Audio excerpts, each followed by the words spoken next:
নলবাৰীত স্থাপন কৰা হ'ব এথলেটিক্স একাডেমী। সৰুসজাইত চেণ্টাৰ অফ এক্সিলেন্স স্থাপন কৰাৰ লগতে অসমত এথলেটিক্স খণ্ডৰ বিকাশৰ বাবে গ্ৰহণ কৰা হ'ব পদক্ষেপ। তেজপুৰত অনুষ্ঠিত অসম এথলেটিক্স সন্থাৰ এক বৰ্ধিত কাৰ্যনিৰ্বাহক সভাত সন্থাৰ সভাপতি তথা মন্ত্ৰী জয়ন্ত মল্ল বৰুৱাই এই বিষয়ে সদৰি কৰে। সন্থাৰ সভাপতি তথা মন্ত্ৰী জয়ন্ত মল্ল বৰুৱাৰ সভাপতিত্বত তেজপুৰৰ কনভেনশ্যন চেণ্টাৰত অনুষ্ঠিত সভাখনত অসমৰ 30খন জিলাৰ প্ৰতিনিধিয়ে অংশগ্ৰহণ কৰে।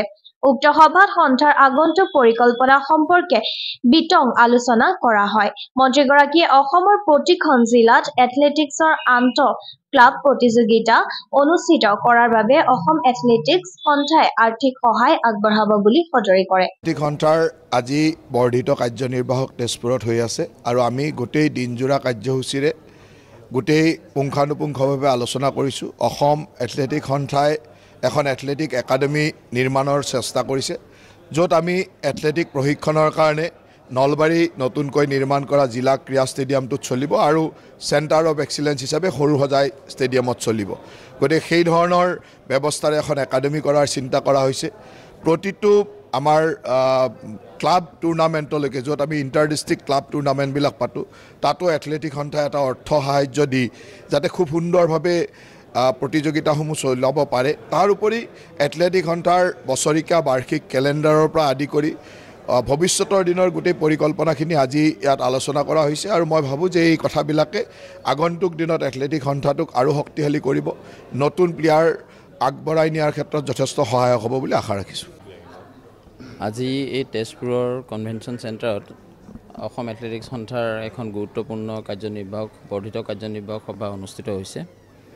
ইয়াতে বহু কিছু গুৰুত্বপূৰ্ণ সিদ্ধান্ত গ্ৰহণ কৰা হৈছে।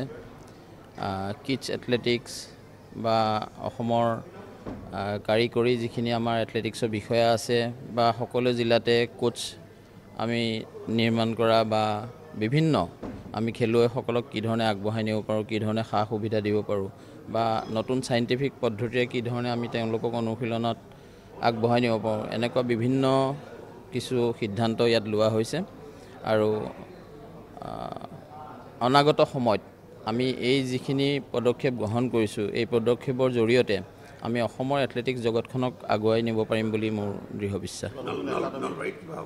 হয়, আমাৰ এখন ঐতিহাসিক এটা সিদ্ধান্ত লোৱা হৈছে। আমি অসমত এখন এথলেটিক্স একাডেমী গঠন কৰিবলৈ গৈ আছোঁ, য'ত 20গৰাকী ল'ৰা খেলুৱৈ আৰু 20গৰাকী ছোৱালী খেলুৱৈ তাত সম্পূৰ্ণ অসম এথলেটিক্স সন্থাৰ খৰচত আমি তেখেতলোকক প্ৰশিক্ষণ আৰু থকা খোৱা সকলো ব্যৱস্থা আমি কৰিম।